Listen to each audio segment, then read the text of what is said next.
Hello everybody, and welcome back to yet another video. So you may be asking, today's video, it's going to be a Mac video. Well, it's not just any Mac. This is a quite unique Mac. So, I got this just yesterday from a family friend, which is quite nice. This is a 2014 MacBook Air. Let's go over the specs. Firstly, this has 4 GB of RAM, an Intel Core i5 clocked at 1.4 GHz, 2 cores, 4 threads, and it has Intel HD 5000 graphics. So this computer, it's basically the average MacBook Air for its time. Again, a 2014, it's pretty nice. It's in excellent condition. So, again, last night when I got this, you know what? The keyboard wasn't working, so I had to do an entire bottom case swap on this machine this morning. So I decided to save you guys time, and I didn't record the bottom case swap, unfortunately. But what we're going to be doing today is something quite cool. So, I'm going to give you guys some context. I'm just going to log in firstly. Okay, so there we go. We're all logged in. It's currently running Yosemite perfectly fine. Everything works perfectly except for the camera because I accidentally damaged it while repairing it. So, you may be asking, this might be a boring video, but why are you even using this? Well, if you don't know, one thing about me is I actually sell a bunch of computers at like the VCF swap meet. So, this is going to be my first time going to the swap meet. But I'm obviously going to be selling a couple machines there. So again, stay tuned for the episode about that. And when I'm selling these machines, one thing I do is I keep spreadsheets and documents about these machines, like all the information about it. So, you know how I do it? When I go to the swap meet and I'm selling it, I usually bring a field laptop, which has all my documents, and it's basically kind of like a low theft risk laptop with all the documents on it necessary to sell, as well as like upgrade notes for these machines. And currently, my field laptop is this thing, ThinkPad T61. It's an excellent laptop. The specs are very similar on both because both have 4 gigs of RAM, a dual-core processor, and a 128 gig SSD. But this ThinkPad, the battery dies quickly, it's really heavy, and it's a big chunker. So, that's why we're going to be using this MacBook Air as a field laptop. And believe it or not, it's quite usable. So, that's going to be quite interesting today. So today's plan is, we're going to wipe this thing, get the documents off my ThinkPad and onto here, and finally, we're going to be installing macOS Mojave. You may be asking, why Mojave and not Big Sur? Because Mojave performs a lot better. It runs the old x86 applications a lot instead of Catalina and Mojave, not Catalina and Big Sur, which don't run it. So, if you're ready, let's dive in. So the first step is, we're going to be deleting the other user account because it's chock full of files. Unfortunately, I can't show you due to privacy concerns, but we're going to do that.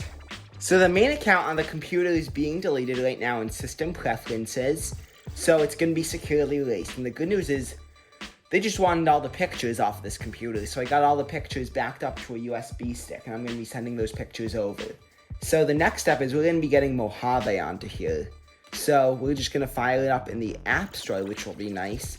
And the good news is you don't even need to log in with an Apple ID to get this off the App Store. So because we're using Safari, which doesn't even render it properly because WebKit's outdated on here, so it doesn't look pretty good. So now, App Store is launching, and then we're going to download it. Now, we have to type in the command because sadly the App Store doesn't work anymore on Yosemite. It just says, cannot connect to the App Store. Oh, never mind. I think it's actually trying to connect to the App Store because, you know why? I think it was something to do with Safari. So, we're going to find Mojave. So, here it is in the App Store, macOS Mojave. We're going to click Get. Oh, I have to sign in, unfortunately. Now, we've got Mojave ready to go. We're going to set it up. Continue. It just takes a little while because, well, we're installing some software, which is odd. So, it does freeze. I'm just checking if it isn't responding. Oh, there we go. Agree. We can agree to the license agreement.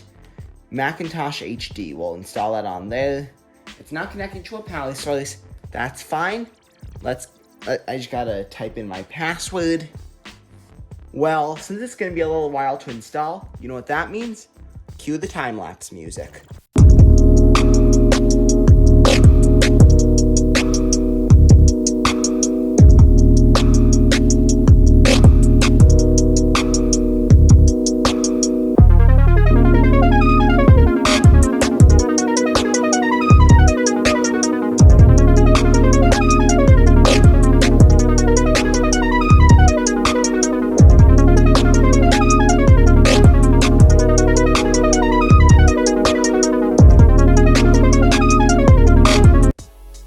now you may notice that this machine is fully set up. So now the big question is, what can we do with this machine? Well, we've got a bunch of apps on here, and I'm going to go through each one individually. So firstly, we're going to go through web browsing and YouTube playback. So I got a YouTube video from my other YouTube channel. Let's crank up the sound and see how it looks. Okay, so it looks pretty good. Now let's try cranking it up to 1080p HD. I've used a similar one of these in the past, and it doesn't like 4K video, but 1080p is pretty good for most people. So I'd say, again, 1080p video watching is perfectly plausible on this 10-year-old computer. The thing is, we're using a lot lighter version of an OS, Mojave, compared to a newer OS like Big Sur or Catalina. So now we're going to go to a random website, mac84.net. That's like usually my basically benchmark for these computers, see if they can load mac84.net. Let's hit the button to go there, and there we go. Scrolls perfectly fine, you can click menus perfectly. This is perfect. Now let's just try another website, Vintage Computer Federation, vcfed.org. There we go. It loads perfectly fine. This is a lot more like a media heavy website. Let's try pinch to zoom. Okay, so yep, you can zoom in. There's the announcement for the last VCF swap meet, and again, I'm going to be there next year. So I'd say pretty much passes all the web browsing tests. So we're just going to close out of Chrome, and now the next thing is document editing. So I've got a couple documents relating to the VCF East swap meet, and then I also have, again, I have Microsoft Word installed on here. That's what I use for this, that's why I use this as a field laptop. So it also installed the Google Suite on here, which is pretty nice, including YouTube, Docs, Sheets, Slides, and Drive and Gmail, which is pretty nice. So we're gonna fire it up in Microsoft Word, and I believe it's my first time opening Word. What I got working on here was Word 2016, as this saved the most space on the SSD. The good news is, documents pull up perfectly fine in Microsoft Word. You can edit it and view it and read it. And you may be wondering, how much space does Word 2016 take up on here? Well, it takes up, believe it or not, only 8 gigabytes, giving you about 75 gigs free to do whatever else you want on here. So, and then other apps I have on here, I have the iWork suite. I usually use iWork alongside Word because there's some documents I like making in iWork compared to like Microsoft Word. Now, let's see like what these like apps for Google Docs and stuff do. Oh, so it just opens Google Docs in your web browser. So unfortunately, you do need to be connected to the internet to use Google Docs on here. So it's kind of a disappointment, but it's kind of good as well. So we have other apps on here. We got VLC for like DVD and media playback, which is nice because sometimes I do like using QuickTime 10. Accidentally opened Safari. I do like using QuickTime 10 for some tasks, but I prefer VLC for others.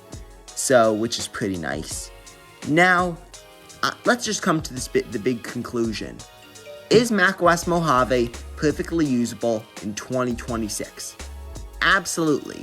As long as you're safe and secure about it, and you run the latest version of most applications compatible with the machine, the 2014 MacBook Air and macOS Mojave is a perfect pairing, I'd say. So, let's end the video there. So, thank you so much for watching this video. Please like, watch, and subscribe, and I will see you guys in the next one. Bye, y'all.